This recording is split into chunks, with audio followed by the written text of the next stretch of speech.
ಎಲ್ಲವನ್ನೂ ಬಲ್ಲವನು ನೀನು. ನಿನ್ನ ಕಣ್ಮುಂದೆನೆ ಆಗಬಾರ್ದಾಗ್ತಾ ಇದೆ. ಎಲ್ಲವನ್ನೂ ನೋಡಿಕೊಂಡು ಸುಮ್ಮನೆ ಇದ್ಯಲ್ಲಪ್ಪ ತಂದೆ ನೀನು.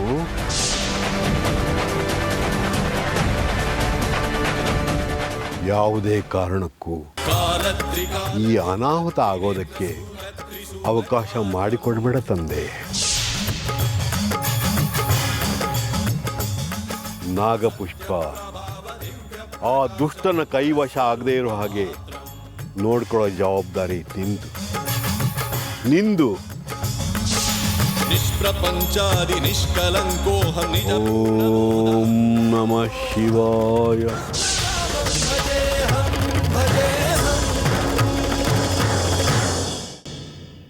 ಅರ್ಜುನ್, ಏನೋ ಇದು?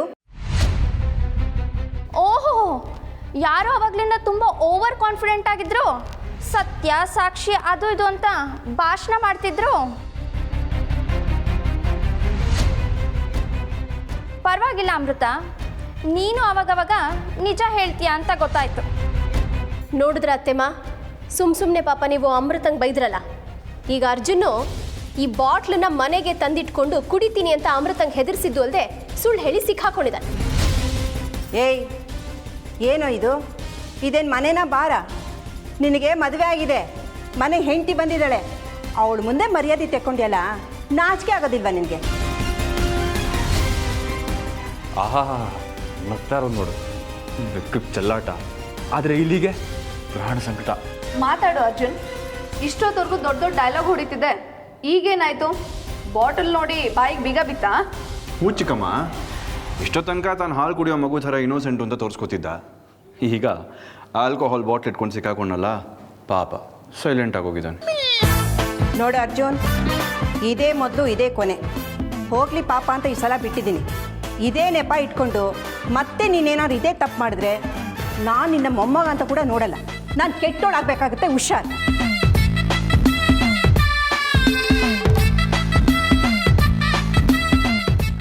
ಅಜ್ಜಿ ಅಜ್ಜಿ ಅಜ್ಜಿ, ನನ್ನ ಮುದ್ದು ಅಜ್ಜಿ ಅಲ್ವಾ? ನೀನು ಕೋಪಿಸ್ಕೊಂಡ್ರೆ ಒಂಚೂರು ಶೋಭಿಸೋದೇ ಇಲ್ಲ ನಿನಗೆ. ಅಮ್ಮ, ಅಜ್ಜಿ, ನನ್ನ ಬಾಟ್ಲು ತಂದಿದ್ದೀನೋ ನಿಜ, ಆದರೆ ಜ್ಞಾನೋದಯ ಆಗಿ ಅದನ್ನ ಕಿಟಕಿಯಿಂದ ಆಚೆ ಬಿಸಾಕ್ಬಿಟ್ಟೆ. ಆದರೆ ಅದು ರೂಮ್ ಒಳಗೆ ಮತ್ತೆ ಹೇಗೆ ಬಂತು ಅಂತ ಗೊತ್ತಾಗ್ತಾ ಇಲ್ಲ.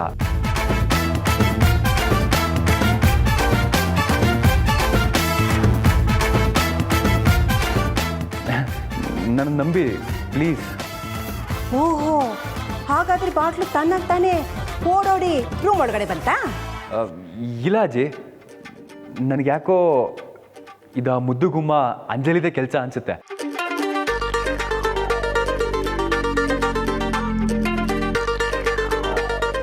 ನಮ್ಮ ಅಮೃತ ಅವರು ಆ ಮುದ್ದುಗುಮ್ಮ ಆಗ್ಬಿಟ್ಟಿದ್ದಾರೆ.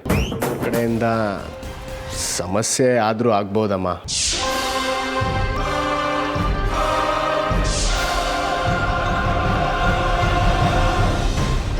ಯಾಕೆ? ದೇವಸ್ಥಾನಕ್ಕೂ ಆ ಊರಿಗೂ ಏನು ಸಂಬಂಧ? ಅದು ದೇವಸ್ಥಾನದ ಅರ್ಧ ಭಾಗ ಮುತ್ಯಾಲ ಬೈಲು ಊರಿಗೆ ಸೇರಿದ್ದಮ್ಮ. ಏನು ಮಾತಾಡ್ತಾ ಇದೆಯಾ ವಿಷ್ಣು? ದೇವಸ್ಥಾನ ಅರ್ಧ ಭಾಗ ಅವ್ರಿಗೆ ಸೇರುತ್ತೆ ಅಂದಮೇಲೆ ಕೆಲಸ ಯಾಕೆ ಶುರು ಮಾಡಿದ್ರಿ? ದೇವ್ರ ಕೆಲಸ ಅರ್ಥಕ್ಕೆ ನಿಂತರೆ ಅಪಶಕನ ಅಲ್ವೇನೋ?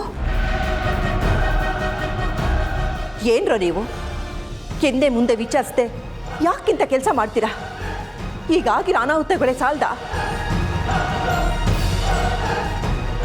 ಅಷ್ಟೇ ಅಲ್ಲಮ್ಮ, ಆ ದುರ್ಗಾಪ್ರಸಾದ್ ದೇವಸ್ಥಾನದ ಅರ್ಧ ಭಾಗ ತನಗೂ ಸೇರಬೇಕು ಅಂತ ಹಠ ಮಾಡ್ತಿದ್ದಾನಮ್ಮ. ದುರ್ಗಾಪ್ರಸಾದ? ದುರ್ಗಾಪ್ರಸಾದ್ ಅಂದರೆ? ಹ್ಞೂ ಅಮ್ಮ, ಅದೇ ದುರ್ಗಾಪ್ರಸಾದ್. ಓಹೋ, ಆ ಮಹಾನುಭಾವ ನಿನಗೆ ತುಂಬ ಹತ್ರದವನಲ್ವಾ? ಊರೆಲ್ಲ ಆತ್ಮೀಯ ಆತ್ಮೀಯ ಅಂತ ಓಡಾಡ್ಕೊಂಡಿರ್ತಾನೆ. ಯಾಕೆ? ಅವನೊಂದು ಮಾತನ್ನ ಕೇಳ್ಬೋದಿತ್ತಲ್ವಾ? ಈಗಲೂ ಏನು ಕಾಲ ಮಿಂಚಿಲ್ಲ, ಹೋಗಿ ಕೇಳು.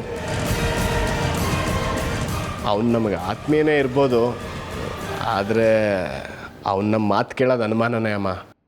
ಅವನ ಮಾತು ಕಟ್ಕೊಂಡೆ ತಾನೆ ನೀನು ಆ ನಾಗಮಣಿಯಿಂದ ಬಿದ್ದಿದ್ದು. ಮನೆ ಮಠ ಬಿಟ್ಟು ಅದರಿಂದ ಸುತ್ತಿದ್ದು. ಅದರಿಂದನೇ ಇಷ್ಟೊಂದೆಲ್ಲ ಅವಾಂತರಗಳು ನಡೀತಾ ಇರೋದು. ಅಮ್ಮ ಅದು ಹಾಗಲ್ಲಮ್ಮ. ಹಾಗಲ್ಲ ಅಂದ್ರೆ ಏನು ಅರ್ಥ? ಆ ನಾಗಿಣಿ ಸೇಡ್ ತೀರ್ಸ್ಕೋಬೇಕಾಗಿರೋದು ಆ ದುರ್ಗಾ ಪ್ರಸಾದ್ ವಂಶದ ಮೇಲೆ, ನಮ್ಮನೆ ಮೇಲಲ್ಲ.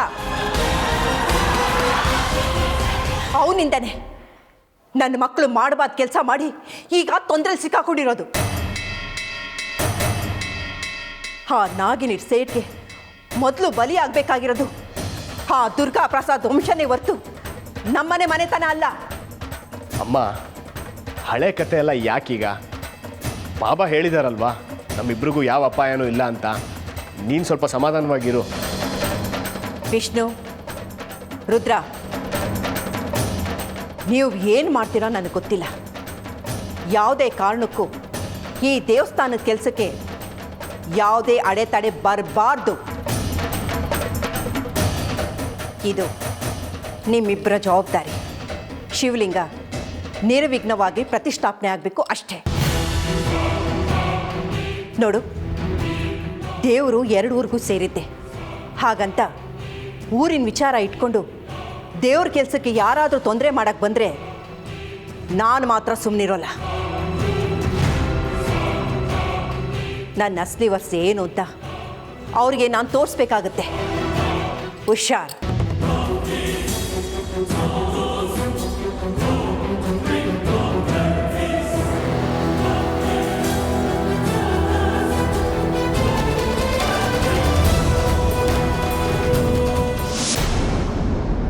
ಗುರುಗಳೇ, ನನಗೇನು ಮಾಡಲಿ?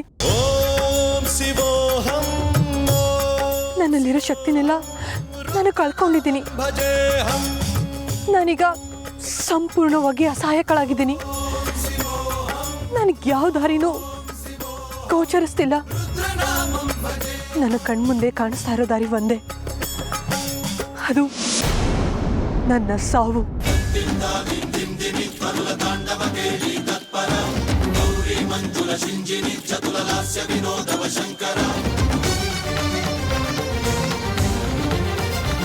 ಅಮೃತ, ನಿನಗೆ ನಿನ್ನ ಶಕ್ತಿಗಳನ್ನು ಪಡ್ಕೊಳ್ಳೋಕೆ ಬೇಕಾಗಿರೋ ನಾಗಾಮೃತ ಆ ಭೈರವನ ಹತ್ರ ಇದೆ ಅನ್ನೋ ವಿಚಾರ ನಿನಗೆ ತಿಳಿದಿದೆ ಅಂತ ಭೈರವನಿಗೂ ಗೊತ್ತಾಗಿದೆ. ಈಗ ನಿನ್ನ ದಾರಿನೇ ಅವನು ಕಾಯ್ತಾ ಇರ್ತಾನೆ. ಆದರೆ ಭರವಸೆ ಕಳ್ಕೋಬೇಡ ಮಗಳೇ. ಆ ಭಗವಂತ ತನ್ನ ಭಕ್ತರನ್ನು ಅಷ್ಟು ಸುಲಭವಾಗಿ ಬಿಡೋದಿಲ್ಲ. ಏನಾದರೂ ಒಂದು ದಾರಿ ಇಟ್ಟೇ ಇಟ್ಟಿರ್ತಾನೆ. ಧೈರ್ಯವಾಗಿರು.